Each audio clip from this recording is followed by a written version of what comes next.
Hi there, Josh here. Welcome to FramesPerSecond. Today we are shooting the Hasselblad X-Pan, and I'll be shooting some Ektachrome 100 VS with it. Now this is my favorite film stock. It's expired, so it probably will have some color shifts, but I'm really keen to see how it turns out, especially on the X-Pan with colorful buildings here in Carrara on the Gold Coast. So let's go.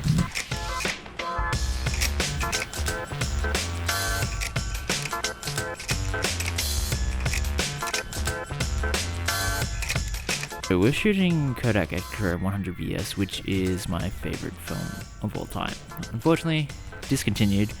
I think it was back 2011 or 12 it was discontinued, but I got my hands on an expired roll. Great colors, obviously the VS stands for vivid saturation, so it's going to be quite colorful. I will say most slide film I like better in direct light rather than in the shade.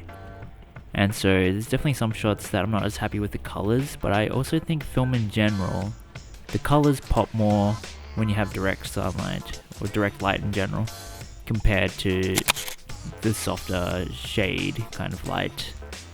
And it's particularly with slide film, the shadows do tend to end up being more blue as well. Particularly with Ektachrome and Prigida, I definitely find that to be the case.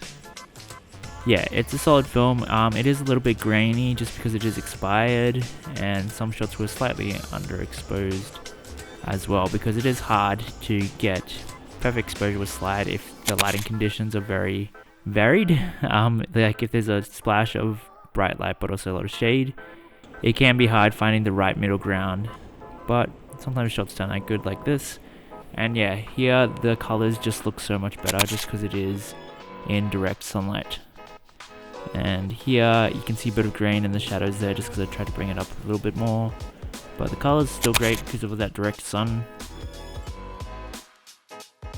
Coming up here you get the shade, which just doesn't look as good, but yeah, I feel like to really get the best out of the colors of your film, direct light is definitely the way to go. So I do front light a lot of my photos quite a bit. On this roll not so much, just because there are a lot of tall buildings. There are quite a few shots that were done in the shade just because of the time of day it was, but definitely when I do portrait work I do like that front light look rather than a backlit look, which isn't really the most popular way to shoot things, but for me I really want to get the color popping out of my film, and I've found that this is the best way to do it. And yeah, shooting the X-Pan, once again, very fun. An experience I hope to have again. This shot with the girl cutting up the dough I thought was quite nice. And I found, as far as shots in the shade, this was definitely one of the best exposed ones. Maybe it was because I was fully in the shade. But yeah, I thought the colors turned out much better in that one than a few of the other shots that were underexposed. And part of that is, with slide film, generally you can shoot it at box speed when it's expired because it doesn't lose sensitivity in the same way. But occasionally you will have to like overexpose a tiny bit. You don't want to do like a full stop, and maybe like a third or 2/3 of a stop at the most. But yeah, it's hard to tell until after you shot the roll. This shot has a good amount of direct light. And definitely I find if it is more of a neutral color palette in the shot you're taking, the shade's not too bad, like here. And yeah, I kind of like doing the vertical X-Pan shots every now and then, but yeah, it's not exactly the best for the video format when showing the whole shot, but oh well. And so yeah, I picked this location just because quite a few of the buildings have different colors, and I thought it would be cool to kind of get that out of it. But yeah, as you can see here in the shade, it's a bit bluer in the shadows. But now that we're here in the direct sunlight, colors, amazing. And yeah, I guess that is like, it depends on the person you are. A lot of people prefer the neutral, flatter kind of look.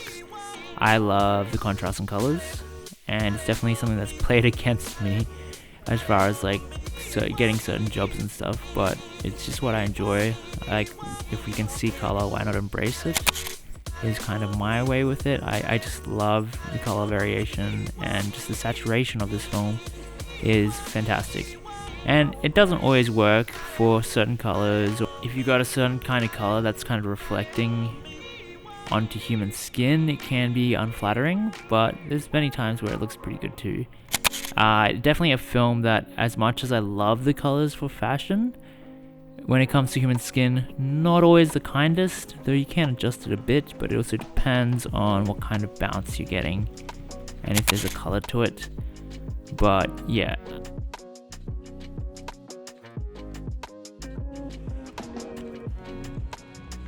It's a nice film here. These people are recording like a little video, so I tried to get a sneaky shot, but it did not turn out as nice as I was hoping, and I definitely would like to be a lot closer, which is where the 90mm lens would be handy.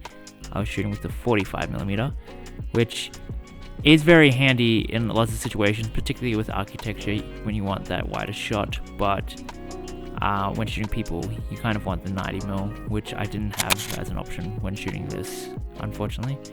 But still pretty happy to check out the camera with the 45mm, which is a nice lens. And here's another shot that's a bit underexposed. I was hoping that there would be more information in the back there with the van, but yeah, you really lose a bit, which is obviously because there's less latitude with slide film. You have significantly less stops. I think it's maybe like 6 stops, maybe even 3 sometimes. But here I like quite a bit with how the color turned out, and once again it's that front lighting that really makes it seem nice. And I just like the red signage. I thought would pop out quite nicely on that white, and it did. And it is a film that I basically do know what I'm getting, even when it's expired. And yeah, as you can see here, the skin tone's quite orange, pretty intense. Definitely shoot paler people if you're gonna do portraits with this film. Obviously I'm a big color fan, and it's definitely a film that I wish was still around. And if Kodak in the future does make variations of Ektachrome again, I would love the VS version. So Kodak, hit me up when you got that. So that's all the time we have for today. Please let me know your thoughts of the film, the images, and the camera in the comments below. Feel free to like and subscribe, and post notifications when it's a new episode. Anyway, I'm Josh. It's been Frames Per Second. Just get out there, shoot some film.